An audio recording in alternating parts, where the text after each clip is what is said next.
നമ്മുടെ chief selector കൂടിയായ പ്രശാന്ത് ചേരുകയാണ്. ഒരു വലിയ ഒരു മൊമെന്റ് തന്നെയാണ്. കിരീടം പോയി എന്ന് മാറ്റി നിർത്തി കഴിഞ്ഞാൽ ഒരു വലിയ മൊമെന്റിൽ തന്നെയാണ് കേരള ക്രിക്കറ്റ് ഉള്ളത്. ശരിക്കും പിന്നെ വളരെ സന്തോഷമായിട്ടുള്ള ഒരു നല്ല ഫൈനൽസ് ആയിരുന്നു ഇപ്പോൾ നടന്നത്. അപ്പോൾ ഇത് നമുക്ക് ഇനി വരും കാലങ്ങളിൽ നമുക്ക് ഇതുപോലെ തന്നെ നല്ല ടീമിനെ സെറ്റ് ചെയ്തിട്ട് നമുക്ക് അങ്ങോട്ടുള്ള ആ ഒരു സച്ചിൻ പറഞ്ഞ പോലെ ആ ഒരു വിദർഭയെ തോപ്പിച്ച് തന്നെ നമ്മൾ ഫൈനൽസ് ജയിക്കും. അപ്പം എല്ലാ കേരള ക്രിക്കറ്റ് ഭാഗമായിട്ട് എല്ലാ സപ്പോർട്ടും എല്ലാ കാര്യങ്ങളും ഉണ്ടായിട്ടുണ്ട്.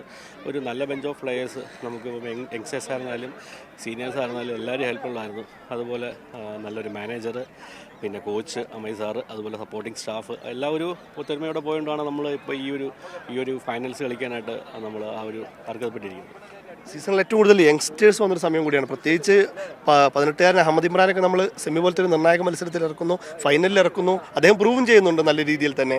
അപ്പോൾ അത്തരത്തിലുള്ള യങ്സ്റ്റേഴ്സിനെ ഇറക്കുന്നതിൽ ധൈര്യം കാണിക്കുന്നതിൽ പിക്കും വലിയൊരു പങ്കുണ്ട്. ആ ഒരു നമ്മുടെ യങ്സ്റ്റേഴ്സിൻ്റെ ഒരു ഓവറോൾ പെർഫോമൻസ് എങ്ങനെയാണ് സീസണിൽ കാണുന്നത്?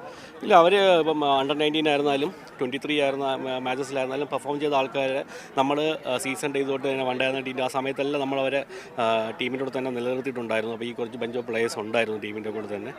അതൊരു അപ്പോൾ കോച്ചിന് പ്ലേയേഴ്സിനായിട്ട് ഒരു ഇതും അതുപോലെ തന്നെ സീനിയേഴ്സായിട്ടുള്ള എന്താണ് പ്രാക്ടീസും അല്ലെങ്കിൽ എന്തൊക്കെയാണ് കാര്യങ്ങൾ റുട്ടീൻസും എല്ലാം കറക്റ്റായിട്ട് ചെയ്യാൻ പറ്റി. അപ്പം ഇപ്പോൾ അതുകൊണ്ടാണ് നമുക്ക് നല്ല യങ്സ്റ്റേഴ്സിന് കിട്ടിയിട്ടുണ്ട്. അപ്പം നമുക്കിപ്പോൾ തന്നെ നിങ്ങൾ കണ്ട് ഫൈനൽസിൽ ഏതൻ ആപ്പിൾ ടോം നമ്മളൊരു ഫൈനൽസിൽ എല്ലാവരും വാച്ച് ചെയ്യുന്ന ഒരു ഇതാണ്. അതിലൊരു 140, 144 ഒരു സ്പീഡിൽ എറിയുന്ന ഒരു ഫാസ്റ്റ് ബോളർ. അപ്പം അതും ഇപ്പം സെലക്ടേഴ്സ് വാച്ച് ചെയ്യുന്നുണ്ട്. അപ്പോൾ അങ്ങനെ ആ യങ്സ്റ്റേഴ്സ് അവരത് അവസരങ്ങളിൽ അവരത് നല്ല രീതിയിൽ പ്രൂവ് ചെയ്ത് കാണിച്ചിട്ടുമുണ്ട്. അപ്പോൾ ഇനി വരും കാലങ്ങളിൽ അങ്ങനെ നമ്മൾ മിക്സ് ആയിട്ടുള്ള ഒരു കോമ്പിനേഷൻ തന്നെയാണ് കൊണ്ടുപോകാൻ തീരുമാനിച്ചിരിക്കുന്നത്. ഉറപ്പായിട്ടും വളരെ നന്ദി പ്രശാന്ത്. കേരള ടീമിൻ്റെ ചീഫ് സെലക്ടർ പ്രശാന്താണ് നമുക്കും ചേരുന്നത്. എന്തായാലും